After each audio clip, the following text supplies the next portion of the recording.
दर्शक बंधु ममता बानार्जी ओडिशा को एते कहीं घृणा करती। ओडिशार ना शुणिले ममता मुंड कहीं काम करेनी।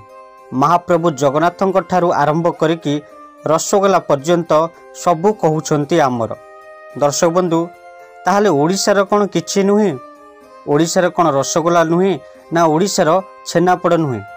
एसबू उत्कल माटीरू सृष्टि होइछि। जेउठी उत्कलर राजा स्वयं जगन्नाथ सेठी आउ कौन प्रमाण देबाकू पड़िबो।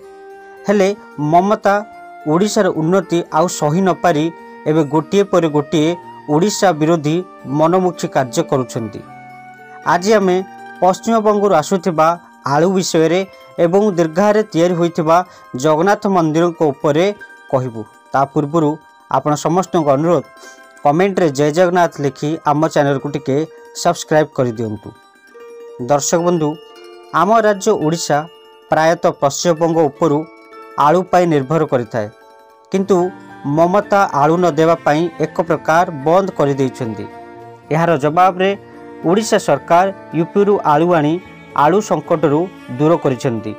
कथा उठुची पश्चिमबंग अपेक्षा यूपी 100 टंका अधिक ट्रांसपोर्ट पड़ुची। से जहाँ भी हो दर्शक बंधु आलू संकट दूर होइची एवं ओडिशा सरकार ममता को पाने देइछंती। सेहिपरि ममता सरकार अनेक मंत्री सबुबले महाप्रभु जगन्नाथ को नहीं अनेक विवादीय मंतव्य दे आसिछंती। केतेबेले रथयात्रा आमर तो केतेबेले रसगोला आमर बोली दाबी करती। सबुठारु बड़ कथा कौन जानिछंती दर्शक बंधु? पुरी को पश्चिमबंगर अनेक श्रद्धालु ओडिशा आसी थांती, जहाँ फल जगन्नाथ संस्कृतिर प्रचार हेबा सह ओडिशार अर्थनीति रे सुदृढ़ हुए। एहाकु काउंटर करी दीर्घारे प्रभु जगन्नाथ मंदिर प्रतिष्ठा करने को जाउछंती ममता सरकार। प्राय 22 एकर जमी रे निर्माण चली 6टी मंदिर। निर्माणर दायित्व रे राज्य सरकारी संस्था हिडको को दिया जाइछि। प्राय राजस्थान 400 कारीगर द्वारा 2022 मसीहा मे मास निर्माण चली।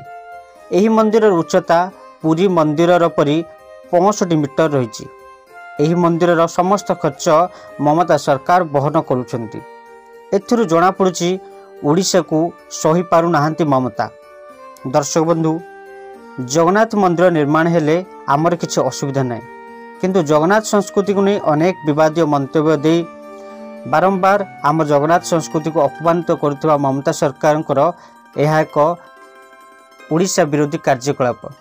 तेणु एवं पश्चिमबंग आसुथिबा आलू बंद कर देवारु आम ओडिशार किछि दिन पई आलू संकट देखा देइथिला, किंतु मोहन सरकार मास्टर स्ट्रोक आगे ममता चिटपटांग हो जाइछंती। दर्शक बंधु आपन को कौन लगुच आमको कमेंट माध्यम जनातु। आम वीडियो जब आपको भल लगे ताल दयाकोरी लाइक करी आम चैनल को टिके सब्सक्राइब कर दियंतु। जय जगन्नाथ।